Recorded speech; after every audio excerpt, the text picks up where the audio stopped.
गलती स्वीकार करें। ऐसे घरों में स्वर्ग की स्थापना होती है, उन्हें स्वर्ग जाने की जरूरत नहीं पड़ती, ऊपर का स्वर्ग उनके परिवार में आके प्रतिष्ठापित हो जाता है। लेकिन महाराज जहाँ गलती एक दूसरे पर थोपी जाए, वो कहे कि तू ताड़िका और वो कहे कि तू शूर्पणखा, तो वहाँ राम कथा होगी, वहां तो हल्दी घाटी का युद्ध शुरू होगा। इसलिए दोनों में तालमेल होना चाहिए। निवेदन मेरा ये है, आज ये कौशल्या जी की आदर्शवादी माताएं विराजमान है, और अगर थोड़ी गड़बड़ी हो तो आज से सुधार कर लेना, क्योंकि हम सत्संगी हैं। निवेदन मेरा ये है, माता कौशल्या ने देखा, निर्णय किया पलंग पीठ तजी गोद ही डोरा, पलंग पीठ तजी गोद ही डोरा, पलंग पीठ तजी गोद ही डोरा, सियना दीना पग अवनी कठोरा, सियना दीना पग अवनी कठोरा।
राम जी ने सीता जी की ओर देखा, कहते आपन मोरू आपन मोरनी को जो चाहो, आपन मोरनी को जो चाहो, बचन हमारा मानो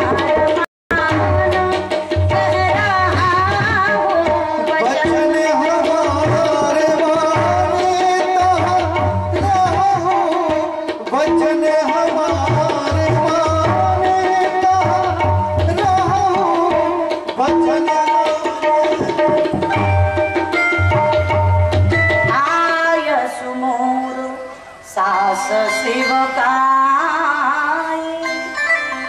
सब विधा भामिन भवन भला।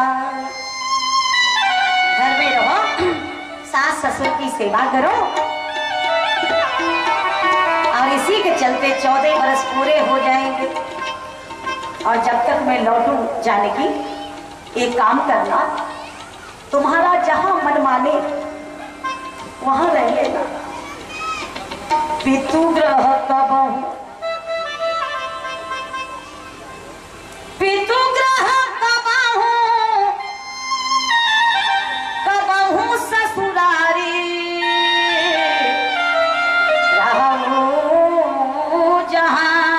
हो तुम्हारी, मैं तुम्हें सर्व स्वतंत्र करता हूं। अयोध्या में मन लगे तो बनी रहना, लेकिन मेरे बिना अगर सूना सूना लगे तो अपने पिताजी को बुला के नैहर चली जाना, और 14 वर्ष पूरे हो जाएंगे, मैं आ जाऊंगा, फिर हम दोनों प्रेम से रहें। बहुत समझाया। राम जी कहते हंस गवनी तुम नहीं बन जाओ, सुन अपजस मोहि दे हैं लोग। जानकी जी ने कहा प्रभु बात तो आपने बड़ी अच्छी कही, लेकिन एक प्रश्न का उत्तर दे दीजिए, आप जो कहोगे मैं वो करूंगी। बोलो। श्री किशोरी जी ने कहा इतना बता दो, प्रभा जाया कहूं धानु बिहाई, कहा चंद्रिका चंद्र तज जाए।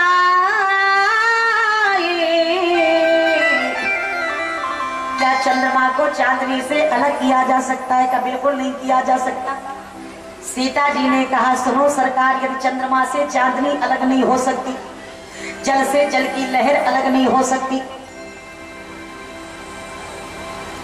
यज्ञ से यज्ञ की दक्षिणा अलग नहीं हो सकती, अग्नि से अग्नि की दाहकता अलग नहीं हो सकती,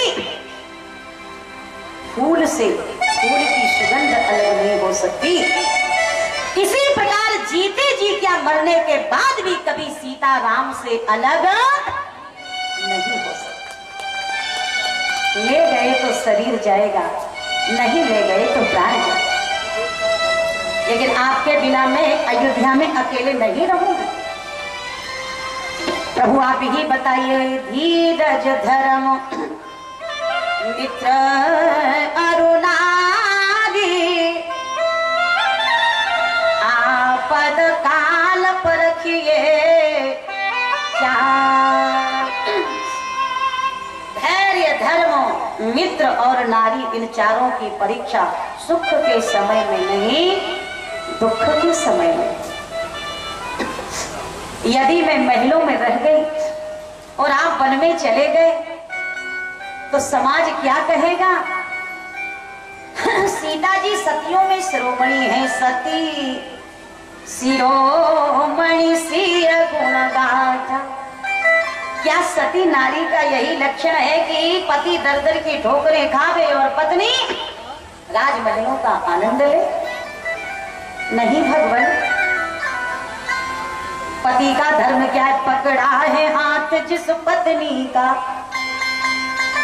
पकड़ा है हाथ जिस पत्नी का, उसको भी पार लगा देना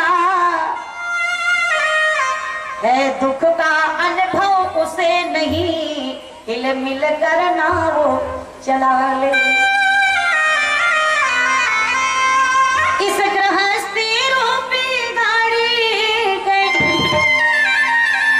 नर और नारी है दो पहिए, अब फिसला यदि एक तो चले नहीं, बस इससे हिल मिल कर रही है।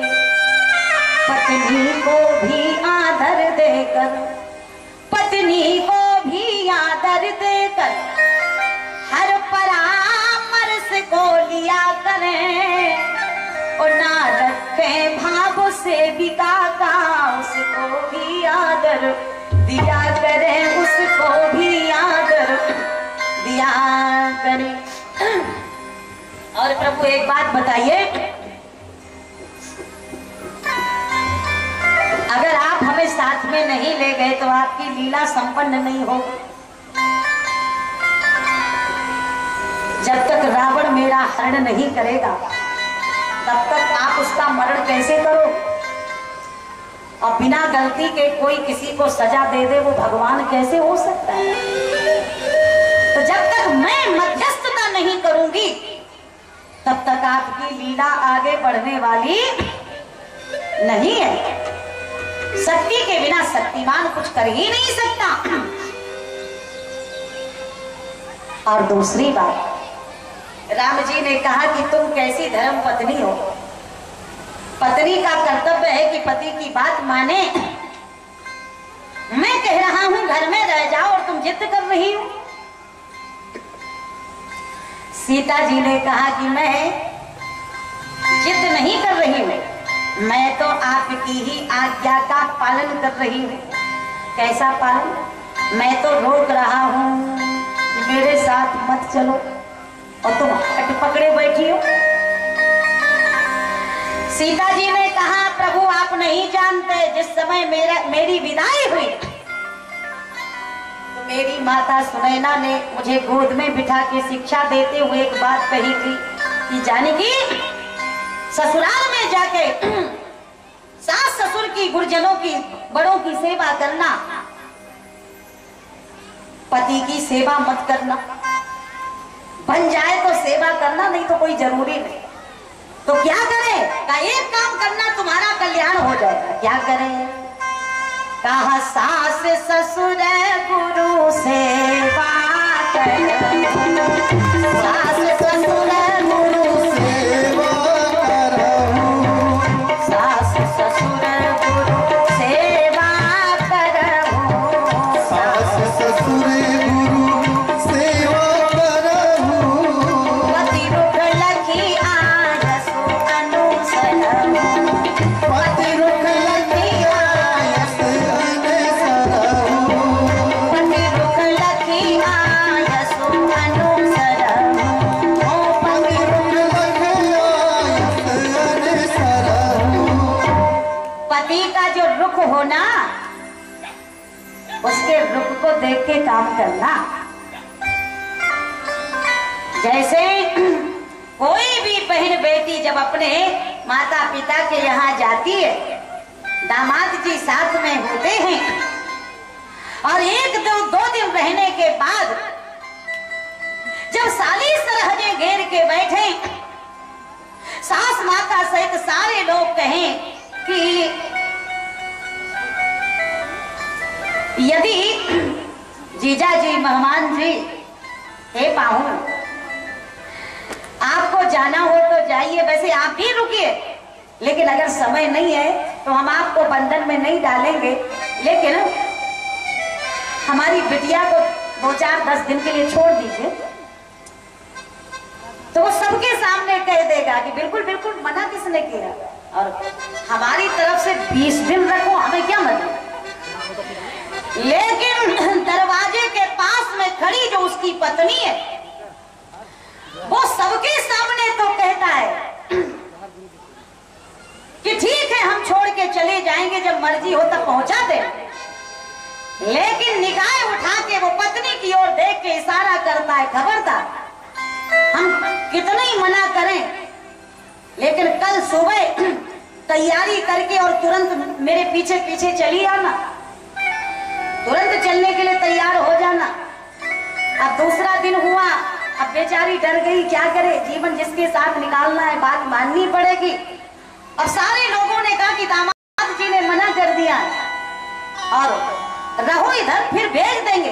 तो वो तुरंत कहते हैं, नहीं नहीं, हमें उधर भी जाना है और बहुत कार्य है, हमें जिम्मेदारी का निर्वाह करना है, जाने दीजिए। तो माता पिता, सखी सहेलियां, बहनें, सारे लोग कहते हैं कि जब से इसका विवाह हो गया है और ये तो वही के प्रति समर्पित हो गई, ससुराल वालों को ही चाहती है। लेकिन ऐसी कोई बात नहीं, उस बेचारी की मजबूरी है, अगर वो नहीं जाती तो पति नाराज होते। उस समय अगर वो उसके रुख को देख के काम करेगी तो उसके जीवन में कोई अमंगलकारी घटना नहीं घटेगी। आज श्री किशोरी जी ने कहा कि प्रभु, इस समय आपका रुख तो कह रहा है, आपका मुख तो कह रहा है कि घर में रहो, लेकिन जब मैं आपके अंतरात्मा में झांक के देखती हूँ तो आपका रुख कह रहा है कि जानकी, मैं लाख मना करूं, तुम हमारी सारी बातों को काट के और मेरे पीछे बन चलने के लिए तैयार हो। तो मैं आपका मुख नहीं देख रही हूँ, आपका